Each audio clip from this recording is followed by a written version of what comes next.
สบายดีพี่น้องวันนี้จะพาพยายามกับดักเนาะพยายามกับดักนกหรือว่ากับดักแมงใส่ซี่ลามาลุ้นนำกันตอนเช้าเนาะอันนี้บ่เช้าเลยประมาณ10 โมงก่อน10 โมงไปลุ้นนำกันเนาะไปมาลุ้นนำกันเด้อถือเอาบ่ถือ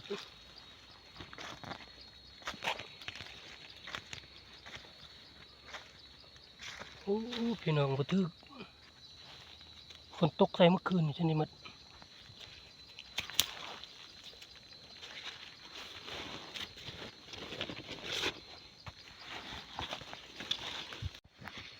ไปลุ้นต่อล่างที่2มันอยู่หูใส่อยู่หูบ่ถือพี่น้องเอ้ย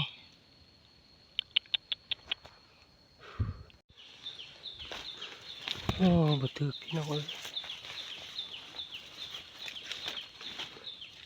บ่ถือเนาะ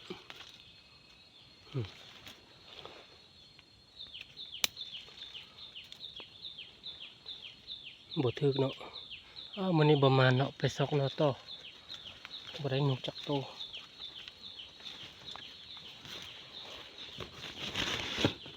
หมดแล้วเนาะครับหมักไหมกินบ่พี่น้อง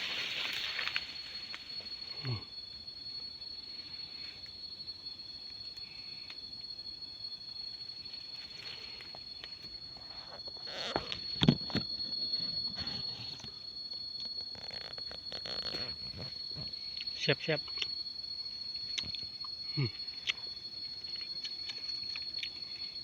มื้อนี้บ่ได้หนูก็ได้กินหมักไหม